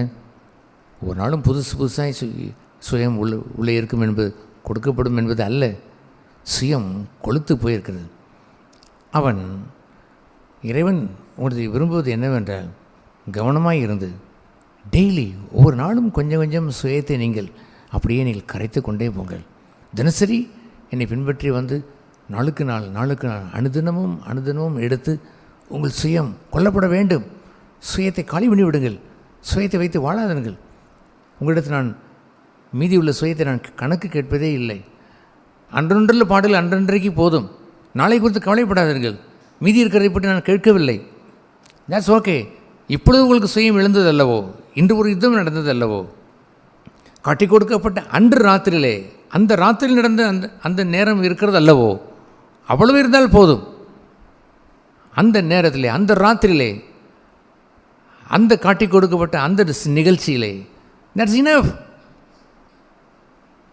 Had yourself. தன்னை வெறுக்க வேண்டும். வார், யுத்தம் நாட் அவுட் சைட், வெளியே அல்ல. வார் இஸ் இன்சைட், உள்ளே நடக்கிற யுத்தம்.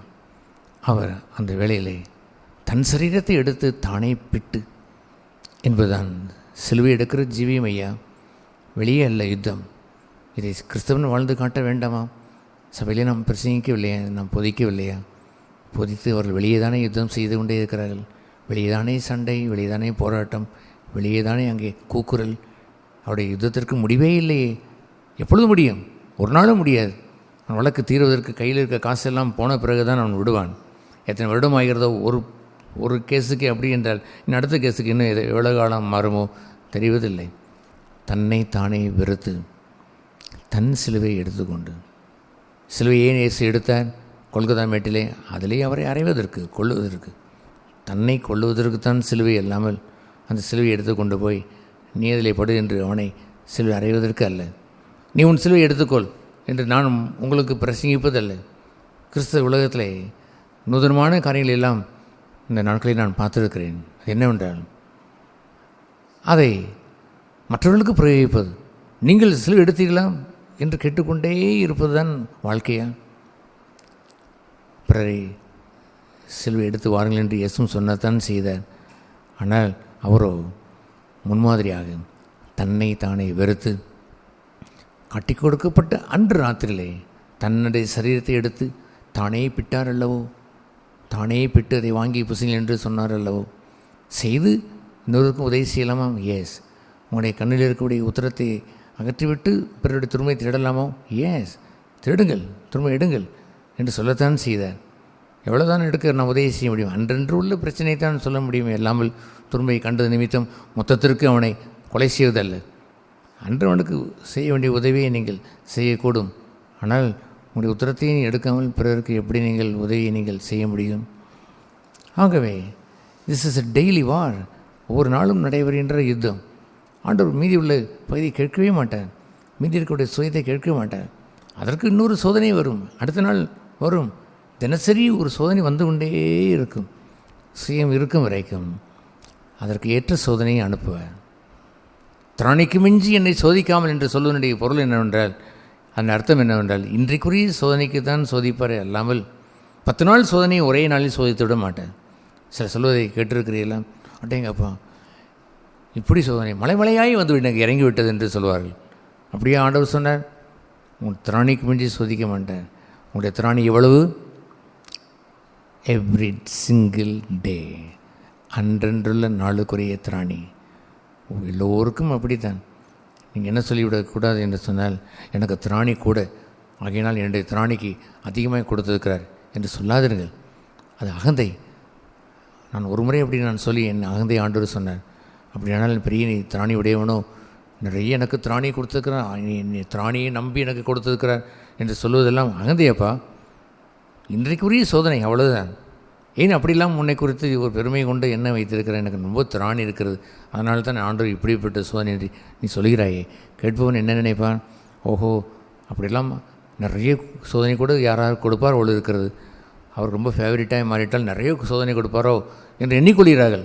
இன்னும் திராணி என்று சொல்வது மனுஷன் நாளைக்குரிய தூக்கி சுமப்பதல்ல ஐயா, மொத்தத்திற்கு ஒரு 10 நாள் உரிய சோதனை சுமப்பதல்ல. இந்த மனுஷனுக்கு வராததை போல் இவன் புதிதாய் சுமப்பதல்ல.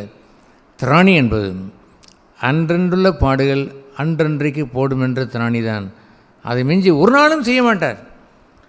அனுதினமும் உன் செல்வியை எடுத்துக்கொண்டு உன்னை தன்னை வெறுத்து பின்பற்ற கடவுள் என்று சொன்னவர் 10 நாளுக்குரியதை போய் கொடுப்பாரா? ஒரு நாளும் கொடுக்க மாட்டார். எனக்கு திராணிக்கு மிஞ்சி என்று சொல்லிவிடார்கள். எல்லா மனுஷருக்கு ஏற்படுகின்ற சோதனை இல்லாமல் வேறு சோதனை எனக்கு ஏற்படவில்லை என்று சொல்லி தாழ்த்துங்கள். தாழ்த்தியிருந்து உங்களுக்கு வந்த போர்சனை, உங்களுக்கு வந்த சோதனை மேற்கொள்ளுங்கள். மேற்கொள்வது என்பது என்ன? தெய்வ பலத்தினாலே ஜெயம் பெறுங்கள். தெய்வ பலன் என்ன? அல்லேலூயா. அடுத்த வசனத்திலே அவர் சொன்னார், தன் ஜீவனை ரட்சிக்க விரும்புகிறவன் அதை இழந்து போவான். என் நிமித்தமாக, அல்லேலூயா, என் நிமித்தமாக தன் ஜீவனை இழப்பவன் ரட்சித்து கொள்வான். தன் ஜீவனை இழப்பவன் தன் ஜீவனை ரட்சிப்பதற்கல்ல, தன் ஜீவனை இழந்து தன் ஜீவனை பெற்றுக்கொள்வதற்கு அவர் சொன்னார், ஜெயம் பெறுவான், தெய்வத்தின் ஜீவனை பெறுவான், அவன் தெய்வ பலனை பெறுவான். அவன் சொந்த ஜீவனை இழந்துவிட்டு சொந்த ஜீவன் நாற்றம் எடுத்தது, ஆதாமின் ஜீவன் நாற்றம் எடுத்த ஜீவன், அது தனக்கானதை தேடும், தன் சுயத்தை நாடும், தன் ஜீவனை தான் வெறுக்கிறானே, அது எப்படி அவன் மீண்டும் அவன் இழப்பதற்கு அதை எழுந்து மீண்டும் அதை சோதரித்துக் கொள்ளலாம் என்றார் சொல்லுவார். உன் சொந்த ஜீவனை இழந்து சொந்த ஜீவனை திரும்பி வாங்கிக்கொள் என்று அவர் சொல்லுவார்.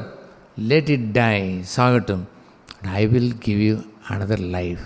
அது ஏற்கனவே மேலே உள்ள அந்த வசனத்திலே சொன்னார், 22ஆம் வசனத்திலே சொன்னார். அந்த லூக்கா 9:22 மேலும் மனுஷகுமாரன் பல பாடுகள் படவும், மூப்பராலும் பிரதான ஆசாரியராலும் வேதபாரராலும் ஆகாதன் என்று தள்ளப்படவும் கொல்லப்படவும், பட் 3ஆம் நாளிலே உயிர் தெளிந்திருக்கவும் வேண்டும். அல்லேலூயா. He gives another life, he get another life. இன்னொரு ஜீவனை அவர் என்ன வேதபாரனா கொடுத்தான், அவரை கொன்ற அந்த பிரதான ஆசாரியனா கொடுத்தான். No, it is given by God.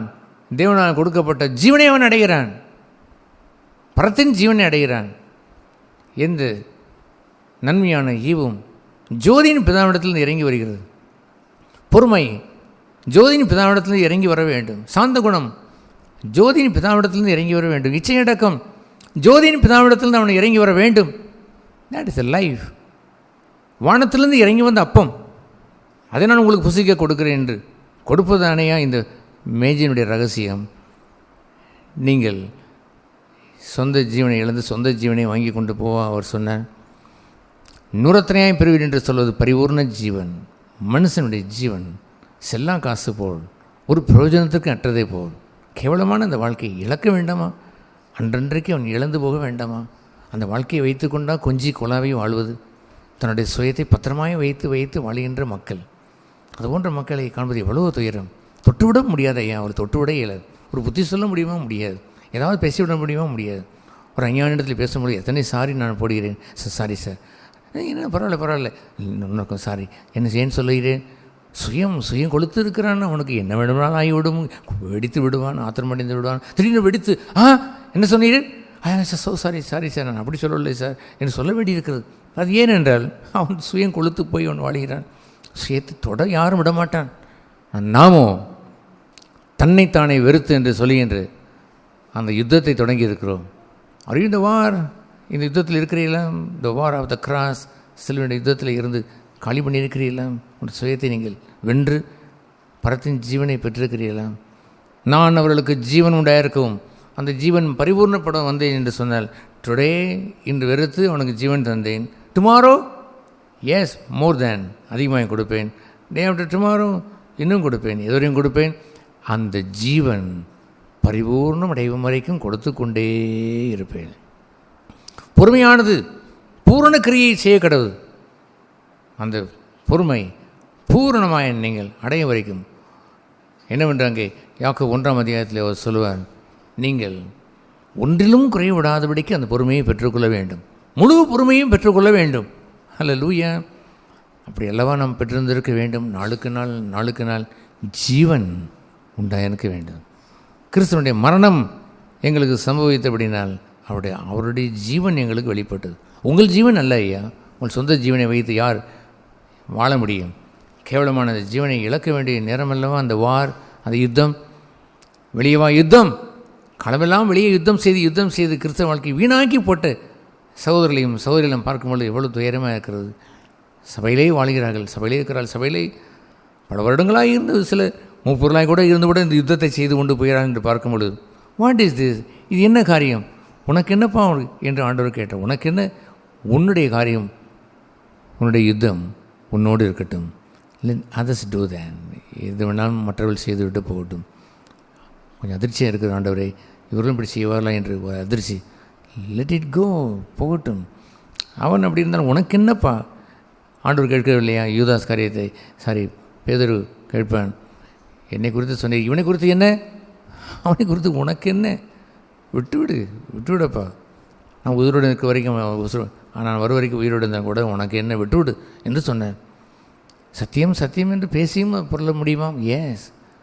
அப்படி புரண்டு வாழ்கிறாரெல்லாம் அப்படிலாம் போய்விட முடியுமா? அவனே விழுந்து விட்டான், அவனே போய்விட்டான், நானும் விழுந்து விடுவதா? அவனே இப்படி அவன் அந்த சிலுவையை தூக்கி இருந்து விட்டான். தன் சுயத்தின்படி வெளியே யுத்தம் செய்கிறான், வெளியே வாக்குவாதம் செய்கிறான், சண்டை ஓடுகிறான், அவன் முரண்பாடுகள் செய்கிறார்கள், ஆத்திரமடைகிறார்கள், குமுறுகிறார்கள். நாம் குமுறி விடலாமா? அவனே என்று யாரை வைப்பது? நோபடி, ஒருவருமே அல்ல. இந்த இயேசுவை நோக்கி பார்த்து ஓடுங்கள் என்று தான் அவர் கட்டளையிட்டார். அவரை உற்று நோக்கி பார்த்து ஓடுங்கள். அது இது போன்ற நேரங்களிலே தானுமாறு என்று நடக்கின்ற நேரத்தில் டோன்ட் லுக் ஹியர் அண்ட் தேர், எங்கேயும் அங்கேயும் ஓடாதுங்கள், உற்று நோக்கி பார்த்து ஓடுங்கள். பேதுரு அன்று பட்டயத்தை எடுத்தெல்லாம் ஆத்திரம் எல்லாம் யூதாஸ் காரியத்தை தான். அங்கே தான் பட்டயத்தை எடுத்து வீச பார்க்குறான். ஒரு போர்வின் காலில் தப்பாக அது விழுந்து விட்டது. ஆத்திரம் கூடவே இருந்து துணிகரம் செய்து விட்டான். இப்படி ஒரு சீசன் இப்படி செய்வானா என்று ஆத்திரம் வந்து விடுகிறது. செய்தால் என்ன செய்யட்டும், இக்கோ சும்மா இறப்பா, பட்டயத்தை உரைகளை போடு என்று அவர் சொல்லவில்லையா? மற்றவர்களை குறித்து உங்களுக்கு என்ன? இந்த கேள்வி ஆண்டவர் என்னிடத்தில் கேட்டது தான். உனக்கு என்னப்பா? You deny your self.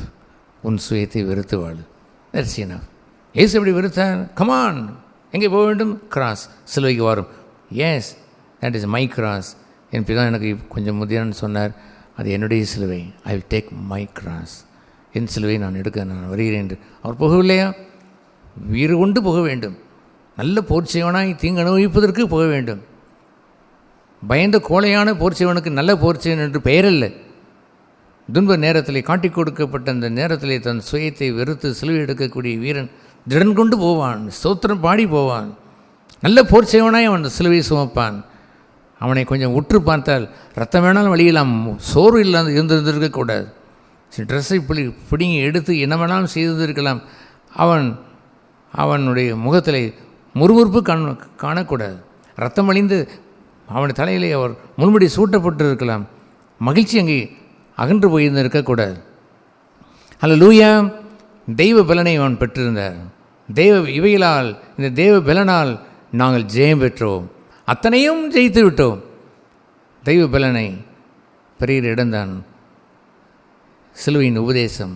அவர்களுக்கு பைத்தியம், நமக்கு ஒரு தேவ பலன் நிரூபித்து வாழ்ந்திருந்திருக்க வேண்டும். பைத்தியக்காரன் வந்தாரலாம், கேட்டாரலாம், யார் என்று கேட்டாலும் தான் நான் வந்து விட்டேன் என்று விட்டு விட்டானாம், போகிறாராம். பைத்தியம் என்று சொல்வதை போல் இருந்து விட்டு போகட்டுமே. பிதாவோடு ஜெபித்துத்தானே வந்தார், சும்மா ஒன்றும் வரவில்லை. கொலையாக இருப்பானார். ஜெபித்து வருவார்கள், உன்னை ஒப்பு கொடுத்து விடு என்று சொல்லித்தானே அவர் சென்றார். ஜெயித்தார் ஐயா, அவர் ஜெயித்தார். ஆகவே அங்கே வரக்கூடிய ஜெயம் என்ன? கொல்லப்படுவார், பின்பு அவர் அந்த 3ஆம் நாளில் 22ஆம் வசனத்தில் உயிர்த்தெழுவார். கண்டிப்பாய் உயிரோட்டத்தை பெறுவோம், ஜீவனை பெறுவோம், பரத்தின் ஜீவனை உண்டாகி பெற்றுவிடுவோம். அந்த ஜீவன் பழகி நாளுக்கு நாள் ஜீவன் பெருகிக் கொண்டே போகும் என்றால் அந்த கிறிஸ்தவ ஜீவியத்தினுடைய ரம்மியம், இனிமை எவ்வளவு மகத்துவம் என்று தெரியுமா? பழகி போனவர்கள், இந்த ஜீவனை பெற்று பழகினவர்கள், இன்னும் கிறிஸ்து வரும் வரைக்கும் அந்த தொடர்கதையிலே, அந்த தொடர் ஓட்டத்திலே அவர்கள் ஓடி பூரணத்தை அடைய மட்டும் முடிந்தது, எல்லாம் முடிந்தது என்பது வரைக்கும் சிலுவிலே அவர்கள் ஒப்பு கொடுத்து வாழ்கின்ற பரிபூர்ண ஜீவன், மகிழ்ந்து கொண்டாடுகின்ற ஜீவன், தண்ணீரை ஊற்றிவிட்டு அந்த திவ்யமான அந்த மதுரமான ரசத்தை சேர்க்கின்ற ஒரு ஜீவன், திவ்ய ரசத்தை தண்ணீரை கொடுத்து விட்டு திவ்ய ரசத்தை, ருசியுள்ள ரசத்தை சேர்ப்பது கஷ்டமா? ஜீவனை சேர்த்து வாழ்கிறவனுக்கு மகிழ்ச்சியாக இருக்கும். கொஞ்ச காலம் அது துயரத்தை போல் தோன்றும். உள்ளே வந்து சேர்ந்த அந்த ஜீவனை அவன் பார்க்கும் பொழுது, ஹல்லேலூயா, எப்படிப்பட்ட மனுஷன் நான், ருசியற்ற மனுஷன், ருசியேதும் இல்லாத தண்ணீரை போல் வாழ்ந்த மனுஷன், என்னை இப்படி ஜீவனுள்ளவராய் ரசத்தை ருசியுள்ளதாய் மாற்றிவிட்டாரே என்று அகமகிழ்வான் இந்த சிலுவையின் பாதையில். ஹல்லேலூயா. கொல்லப்படுவார், வெட்டப்படுவார், அவர் சிலுவை அறையப்படுவார். 3ஆம் நாளிலே ஜெயம் என்று உயிர் தெழுவார். அவருக்கு 3ஆம் நாள் காரணம், அவர் மனுக்குலத்திற்காய் அவர் பாதாளத்திற்கு செல்லவும், சாத்தானோட யுத்தம் செய்யவும், அவருடைய மரணத்தின் கோல்களை திறவுகளை பிடுங்கி வரவும், அவர் கீழே இருக்கக்கூடிய அபிஸ் என்று சொல்லுகிற அந்த கீழே இருக்கக்கூடிய அந்த பேரடைஸை, அந்த மோட்சத்தை மேலே கொண்டு வரவும், அதை மீட்டு கொண்டு வரவும் அவருக்கு நேரமானது. நமக்கு 3ஆம் நல்ல சோர்லை ஆஃப்டர் த டெத் யூல் ரிசரைட். சுயம் மறித்து விட்டது என்றால் உடனே ஜீவனை கொடுத்து விடுவார். 3 நாள் என்றால் நமக்கு கிடையாது, அவருக்கு இருந்தது சரிதான், நமக்கு அல்ல. ஹல்லேலூயா. அதுபோன்று ஒரு பகுதியை தான் அந்த லூக்கா எழுதின சுவிசேஷத்திலே ஆண்டவர் இந்த சீசத்துவத்தை குறித்து அவர் கூற வரும்பொழுது மிக நேர்த்தியாக அவர் அதை கூறுவார். என்னவென்று அவர் சொல்லுவார். அவர் சொன்னார் அந்த 26ஆம் வசனத்திலே, லூக்கா 14:24, தன் ஜீவனை விற்காவிட்டால் அவன் எனக்கு சீசனாக இருக்க மாட்டான். தன் ஜீவனை அவன் விற்க முடியவில்லை என்றான். அவன் சோதிக்கப்படுகின்ற நேரத்தில் அவன் தன்னுடைய அப்பத்தை எடுத்து, தன் சரீரத்தை எடுத்து உடைத்து, என்னை போல் பிட்டு குரு செய்ததை போலே அவன் செய்ய முடியவில்லை என்றால், தன் ஜீவனை வெறுக்க முடியவில்லை என்றால், தன் ஜீவனை இழக்க மறுப்பான் என்றால், தன் சிலுவை எடுத்துக்கொண்டு எனக்கு பின் செல்லாதவன் அந்த 27ஆம் வசனத்திலே எனக்கு சீசனாக இருக்க மாட்டான் என்று அவர் கூறிவிட்டார். அதுபோன்று சுயத்தை வெறுத்து வாழ்கின்ற ஒரு பகுதியை எவ்வளோ அழகாக இங்கே ஒரு உண்மையில் அவர் சொல்லுகிறார் பாருங்களேன். உங்களில் ஒருவன் கோபுரத்தை கட்ட மனதாக இருந்து, எதற்கு கோபுரத்தை கட்ட மனதாக இருக்கிறான்? சிலுவை எடுத்து குருவை ஏன் அவன் பின்பற்றிய சீசனாய் மாறினான்? குருவை போல் மாறுவதற்கு பெயர் தான் கோபுரம் கட்ட மனதாக இருப்பது. சாதாரண வீட்டை கட்டுவதற்கு அல்ல, ஒரு வீட்டை கட்டினான் என்பதை போல் சொல்லப்படவில்லை. இட்ஸ் எ ஹையஸ்ட், உயர்ந்த ஒரு பகுதி.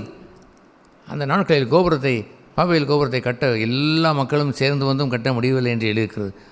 அதுபோல உள்ள தெய்வ கோபுரத்தை கட்டுவதற்குரிய பகுதி என்னவென்றால் குருவை போல் மாறுவது. அவரை போல் மாறு. அவன் கட்டவன் மனதாக இருக்கும்போது மனது வைத்திருந்திருக்க வேண்டும். குருவை போல் மாற வேண்டும் என்று மனது வைத்திருக்க வேண்டும். நான் கேட்கிறேன் சகோதர சகோதரிகளே, அப்படி மனதை வைத்தீர்களோ? நான் சொல்லியிருக்கேன், ஒரு 40 வருடங்களுக்கு முன்பாக இந்த மனதை வைத்தேன். ரட்சிக்கப்பட்டு 50 வருடங்களில் இருந்தாலும், அந்த ரட்சிக்கப்பட்ட அனுபவத்தில் நான் மகிழ்ச்சியாக இருந்தாலும், 40 வருடங்களுக்கு முன்பு மனதை வைத்தேன். கோபுரம் கட்ட வேண்டும், குருவை போல் மாற வேண்டும், இயேசுவை போல் மாற வேண்டும், அவர் அடித்தவர்களை பின்பற்றி நடக்க வேண்டும்.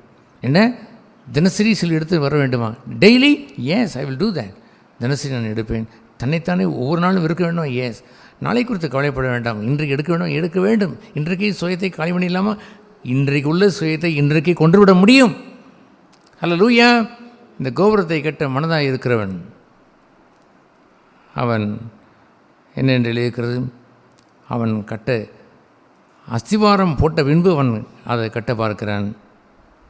இது போட்ட பிறகு அந்த வசனத்தில் 29ஆம் வசனம், அஸ்திவாரம் போட்ட பின்பு. மனுஷன் அஸ்திவாரம் போடுவது எளிது, ரட்சிக்கப்படுவது. நீங்கள் அப்போஸ்தலர் 2ஆம் அதிகாரம் 38ஆம் வசனம் வாசிக்கும் பொழுது இந்த ஒரே வசனத்திலேயே மனம் திரும்பி ரட்சிக்கப்படுவதும் ஞானஸ்நானம் எடுப்பதும் பின்பு அபிஷேகம் பெறுவதும் வரம் என்று சொல்வார்.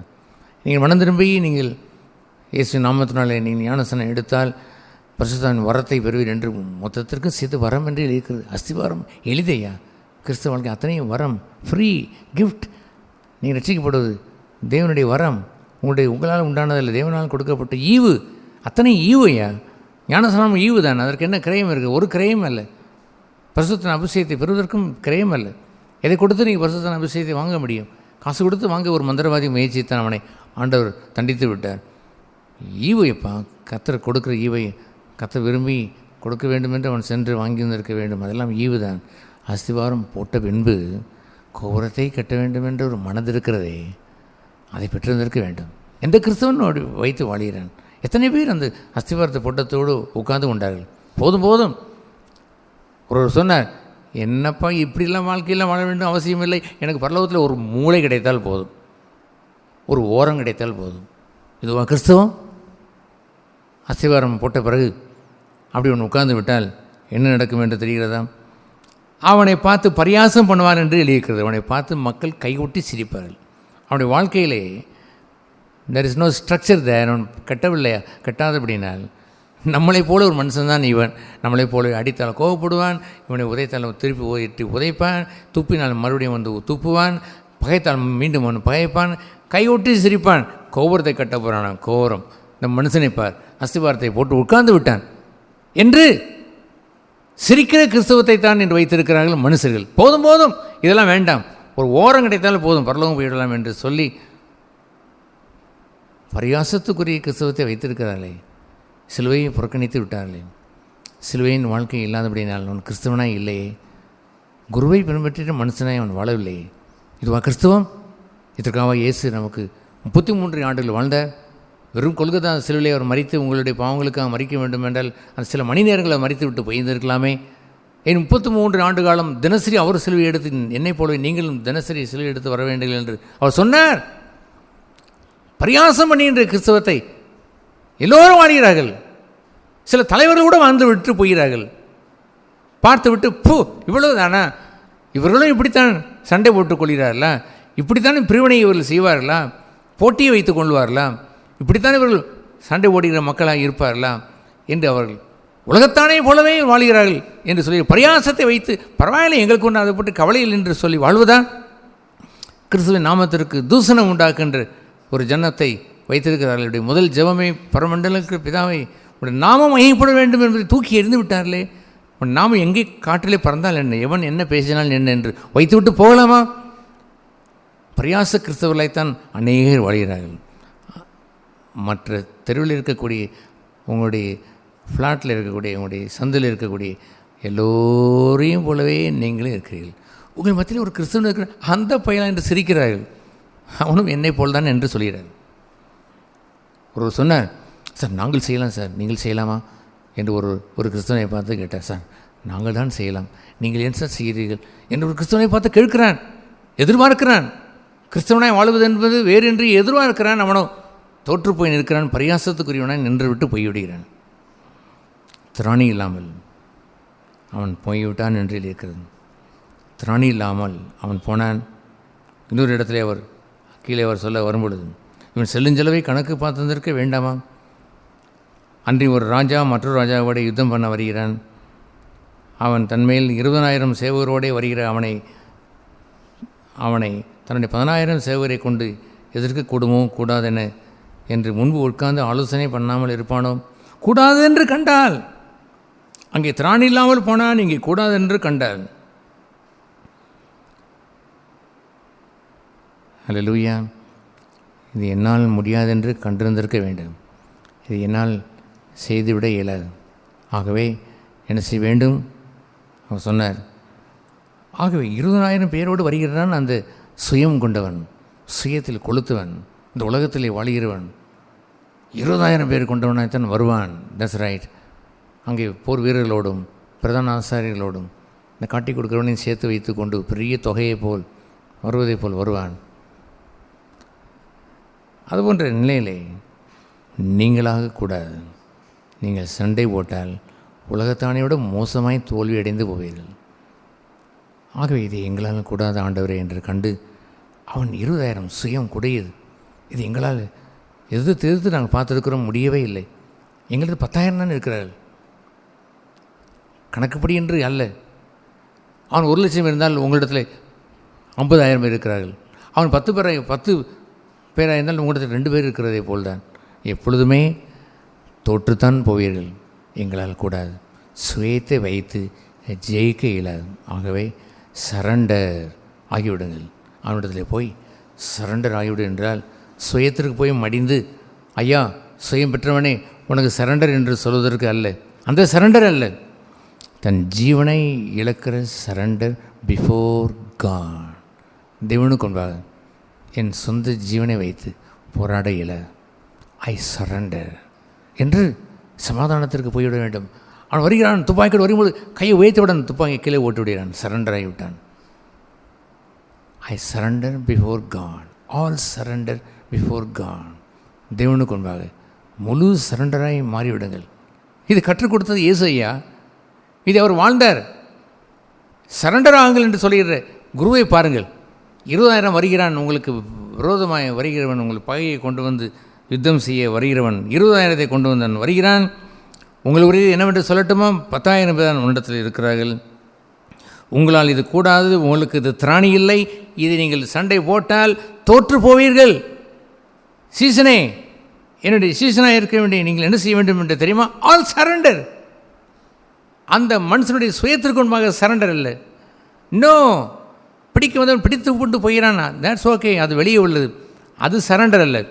பிஃபோர் காட், தேவனுக்கு முன்பாக என் ஜீவனை இழக்கிறேனே. அங்கே மேலே சொல்லப்பட்டு தன் ஜீவனை வெறுக்காவிட்டால், இழக்காவிட்டால் என் சீசனாக இருக்க மாட்டான்.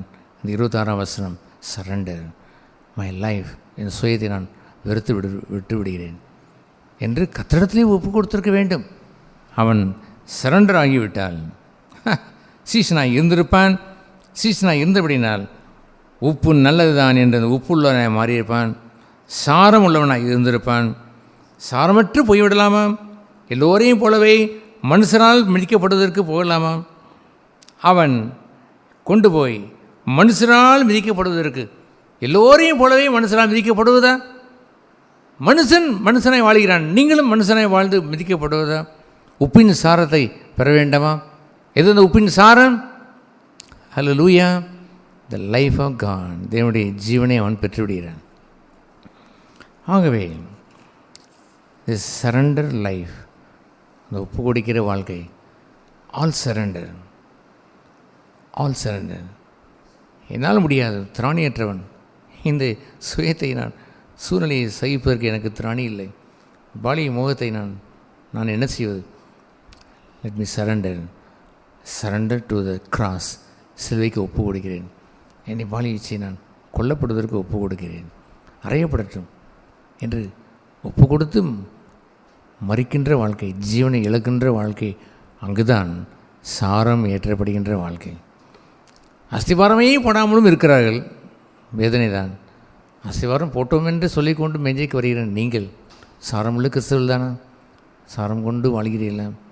அனுதினம் சிலுவை எடுத்திடலாம். இந்த மாதம் 18ஆம் தேதி, நேற்று எடுத்திடலாம், இன்று எடுத்திடலாம், 18 நாளும் எடுத்திடலாம். தினசரி சிலுவை, 18 சிலுவை அல்ல, தினசரி உங்களுக்குரிய ஒரு சிலுவை எடுத்திடலாம். வாழவில்லை என்றால் பரிகாசம் செய்வார்கள். அவனை பார்த்து கோபுரம் கட்டுகிறானாம், கோபுரம் குருவை போல் மாறுவானா? கிறிஸ்தவனுக்குரிய உயர்ந்த வாழ்க்கையாம் பீத்தி கொள்கிறான், எங்களைப் போலவே வாழ்கிறான் என்று கைகொட்டி சிரிப்பான். உங்கள் பிள்ளைகள் கூட பார்த்து உங்களை பார்த்து சிரிப்பார்கள், அல்லது பெற்றோர்கள் பிள்ளைகளை பார்த்து சிரிப்பார்கள். சில வீடுகளில் இருக்கிறதே போல் பெரிய கிறிஸ்தவனாக இருந்து ஆலயத்துக்கு போனால் என்னடா ஆச்சு உன் கதி என்று கேட்டு சிரிப்பார்கள். பார்த்தாயா என்று நடந்து கொண்டிருக்கிறது என்பதை பார்த்து சிரிப்பார்கள். மதுரை பட்டணத்தில் அப்படி நம்ம போன்ற சபையிலையும் சிரிக்கக்கூடிய நிலையை கொண்டு வந்து வைத்திருக்கிறார்களே, என்னவென்று சொல்வது? தெய்வத்தின் நாமத்திற்கு தூசணத்தை சர்வசாதாரணமாக கொண்டு வந்து வைத்தவர்கள் இருக்கிறார்களே, நாமத்திற்கு தூசணத்தை கொண்டு வந்து வைத்துவிடலாமோ?